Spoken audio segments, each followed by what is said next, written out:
नमस्कार विद्यार्थी मित्रांनो, बघा नवोदयच्या विद्यार्थ्यांसाठी सर्वात महत्त्वाचा व्हिडिओ. कारण बऱ्याच विद्यार्थ्यांना अशा प्रकारचे गणित अवघड जातात. एकदम सोप्या पद्धतीने आणि कॅल्क्युलेशन न करता आपल्याला गणित करायचे, फक्त पॉइंट सरकवायचे. का? कारण आपल्याला भागाकार ऑलरेडी तर करून दिलाय, फक्त पॉइंटचं गणित आहे. बरोबर? बघा कसं करायचं. पहिल्यांदा जे दिलेलं असतं ते जसंच तसं लिहून घ्यायचं. बघा चला, काय 4137 भागिले 1.75 बरोबर किती दिलंय 2364. आणि काढायला काय सांगितलंय आपल्याला, नीट बघा. काढायला सांगितलंय 41.37 भागिले 17.5 बरोबर किती असं विचारले. मित्रांनो, हे जशाच तसं उत्तर इथं लिहून घ्यायचं. पुन्हा त्यात आपण बदल करणार आहोत. किती? 2364.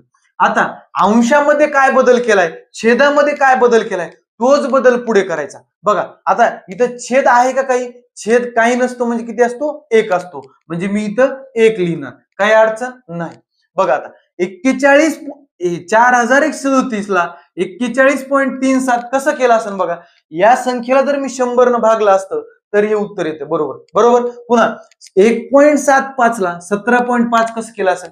याला जर मी 10 न गुणलं तर पॉइंट इकडे सरकणार, म्हणजे 17.5 येतं. मग आता नेमकं लक्षात ठेवा, जर अंशाला गुणून इकडे उत्तर आणलं तर इकडे पण अंशाला गुणायचं. जर छेदाला गुणून इकडे उत्तर आणलं असेल तर इकडे पण छेदाला गुणायचं. फक्त उलट काय बघा, जर अंशाला भागाकार करून जर उत्तर आणलं असेल तर याच्या छेदामध्ये गुणायचं, आणि छेदामध्ये भागाकार करून उत्तर आणलं असेल तर अंशामध्ये गुणायचं. एवढंच वेगळं. बरोबर. चला मग इथं काय केले, 4137 ला 41.37 केले. कसं? भाग देऊनच केले ना. याला जर 100 न भागलं असतं तर हे उत्तर आलं असतं. भागलं म्हणलं की उलट जायचं. हे अंशात आहे, छेदामध्ये 100 न गुणायचं, गुणिले 100. काय अडचण नाही. आता वरला विषय मिटला. आता खाली बघा, 1.75 ला 17.5 कसं केलंय, याला गुणलंय 10 न. बघा ह्याला 10 न गुणलं, पॉइंट इथं सरकणार, म्हणजे छेदात गुणलंय. गुणलं म्हणलं की छेदातलं छेदात, अंशातलं अंशात, म्हणजे गुणिले इकडं 10 करावं लागेल. आता मित्रांनो सोपं आहे. बघा खाली किती शून्य आहेत? 1 2 3 शून्य आहेत.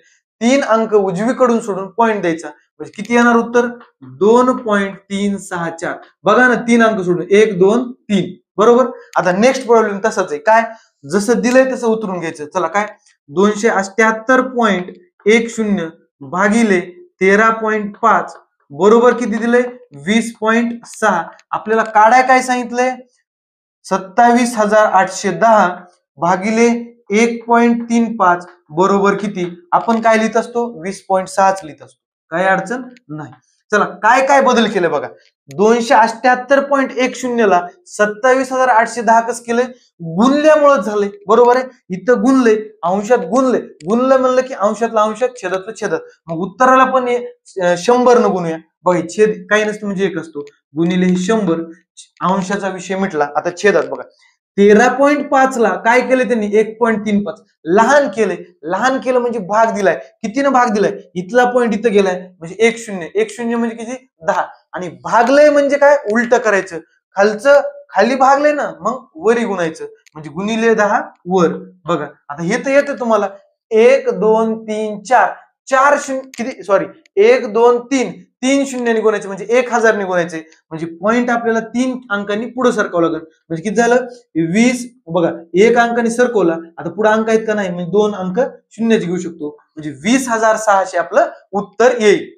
मित्रांनो बघा, आता यामधील पुढला टाईप आहे बरं का, फक्त रिअरेंज करण्याचं क्वेश्चन आहे. बाकी कन्सेप्ट सेमच आहे. बघा काय दिले, 154 गुणिले 18 बरोबर 2772. बरोबर. आता आपल्याला विचारले काय? 27.72 बरं का, 72 भागिले 1.8 असं आपल्याला विचारले.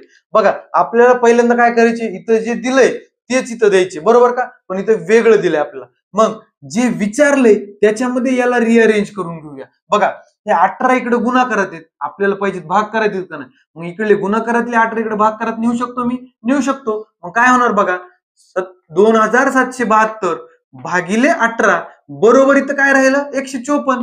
काय अडचण नाही. चला मग आपल्याला ह्याच फॉर्म मध्ये पाहिजे होतं. काय दिलंय आता इथे बघा, 27.72 भागिले 1.8. मग मित्रांनो मला सांगा, इथं पण तेच आकडेत, इथं पण तेच आकडेत. 154 मी लिहू शकतो, काही अडचण नाही. छेद काही नसतो म्हणजे 1 असतो, काही अडचण नाही. आता काय काय चेंज केलंय बघा. बघा 2772ला त्यांनी 27.72 केलंय. म्हणजे काय केलंय, भागाकार केलाय. म्हणजे कितीनं भाग केलाय बघा, 1 2 2 अंकांनी पॉईंट डावीकडे घेतलाय, म्हणजे 100 भागला असेल.